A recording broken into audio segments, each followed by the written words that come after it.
Welcome to Devanshi Education.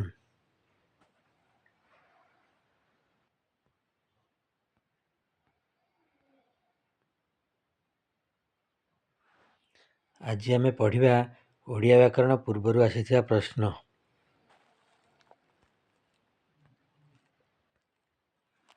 ଏଗୁଡ଼ିକ RI, ଅମିନ, ICDS supervisor, VAWSF ଆଜି ପରୀକ୍ଷାରେ କାମରେ ଆସିବ।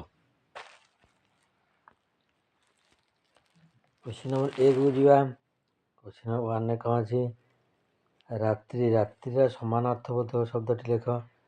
ରାତ୍ରିର ସମାନାର୍ଥବୋଧକ ଶବ୍ଦ ହେଲା ଯାମିନୀ, ବିଭାବରୀ, ଶର୍ବରୀ ଓ ରଜନୀ। ଏଇଗୁଡ଼ା ସବୁଗୁଡ଼ିକ ରାତିର ସମାନାର୍ଥକୁ ବୁଝାଏ। କ'ଣ? ଯାମିନୀ, ବିଭାବରୀ, ଶର୍ବରୀ ଆଉ ରଜନୀ ରାତିର ସମାନାର୍ଥବୋଧକ ଶବ୍ଦ। Question number 2। ଏବେ କ୍ୱେଶ୍ଚିନ୍ ନମ୍ବର 2କୁ ଯିବା। ନଗର ପ୍ରତିଶବ୍ଦ କ'ଣ? ନଗର ପ୍ରତିଶବ୍ଦ ହେଲା ପର୍ବତ। ନଗର ପ୍ରତିଶବ୍ଦ ହେଲା ପର୍ବତ। Question number 3। Question number 3। ହାତୀର ପ୍ରତିଶବ୍ଦ କ'ଣ? ହାତୀର ପ୍ରତିଶବ୍ଦ ହେଲା ମାତଙ୍ଗ, ମାତଙ୍ଗ, ମାତଙ୍ଗମ। ହାତୀର ପ୍ରତିଶବ୍ଦ ହେଲା ମାତଙ୍ଗ, ମାତଙ୍ଗ, ମାତଙ୍ଗମ।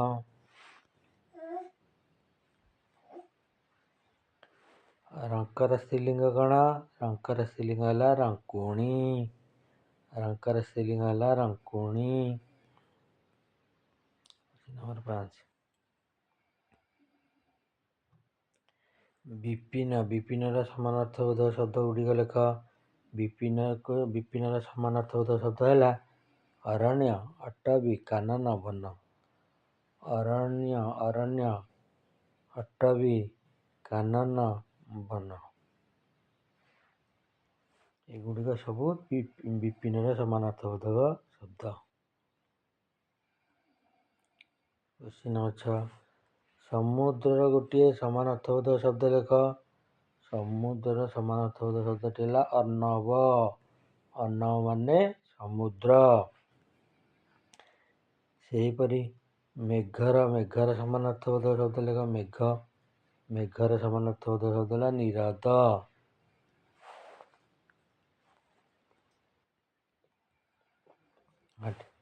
ବର୍ଜନର ବିପରୀତ ଶବ୍ଦ ଲେଖ। ବର୍ଜନର ବିପରୀତ ଶବ୍ଦ ହେଲା ଗ୍ରହଣ।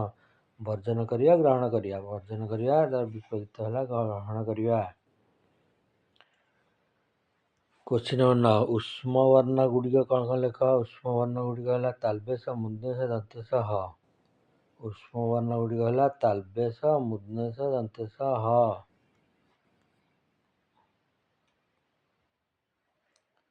ହିଡ଼ କି ପ୍ରକାର ଶବ୍ଦ?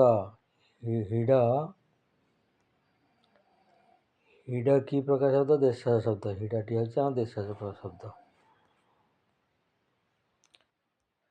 ଅଟେଇ, ଅଟେଇ କି ପ୍ରକାର ଶବ୍ଦ? ଆଦିବାସୀ ଶବ୍ଦ। ଏଇଟା ବହୁତ ଥର ପରୀକ୍ଷାରେ ଆସିଅଛି। ଅଟେଇ କି ପ୍ରକାର ଶବ୍ଦ? ଆଦିବାସୀ ଶବ୍ଦ। Question number 12। 12 ନମ୍ବର କ୍ୱେଶ୍ଚିନ୍ କ'ଣ ଅଛି? ଅଗାଡ଼ି କି ପ୍ରକାର ଶବ୍ଦ? ଅଗାଡ଼ି ହେଉଛି ଦ୍ରାବିଡ଼ ଶବ୍ଦ। ଅଗାଡ଼ି ହେଉଛି ଦ୍ରାବିଡ଼ ଶବ୍ଦ। କ୍ୱେଶ୍ଚିନ୍ ନମ୍ବର 13 ଯିବା। ଜନକ ଶବ୍ଦର ସ୍ତ୍ରୀଲିଙ୍ଗ ଲେଖ। ଜନକ ଶବ୍ଦର ସ୍ତ୍ରୀଲିଙ୍ଗ ହେଲା ଜାନକୀ।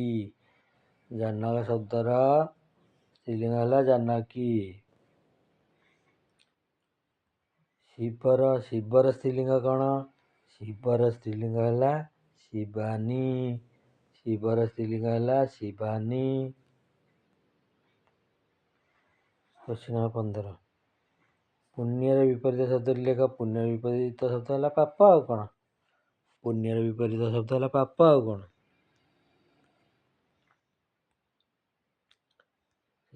ବିରସର ବିପରୀତ ଶବ୍ଦ କ'ଣ? ବିରସର ବିପରୀତ ଶବ୍ଦ ହେଲା ସରସ। ବିରସର ବିପରୀତ ଶବ୍ଦ ହେଲା ସରସ।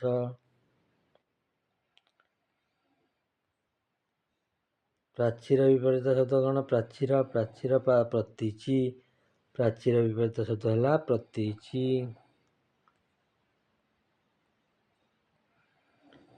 ଉଲ୍ଲାସର ବିପରୀତ ଶବ୍ଦ କ'ଣ? ଉଲ୍ଲାସର ବିପରୀତ ଶବ୍ଦ ହେଲା ବିଷାଦ। ଉଲ୍ଲାସର ବିପରୀତ ଶବ୍ଦ ହେଲା ବିଷାଦ। 19 number.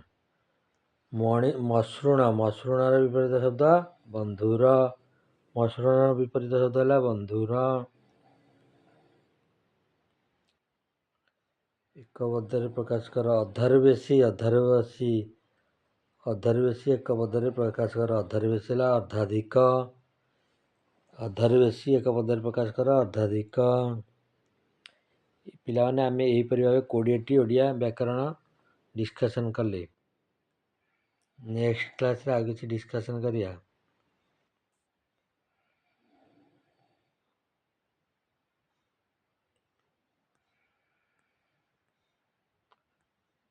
Please support my channel Devanshi Education.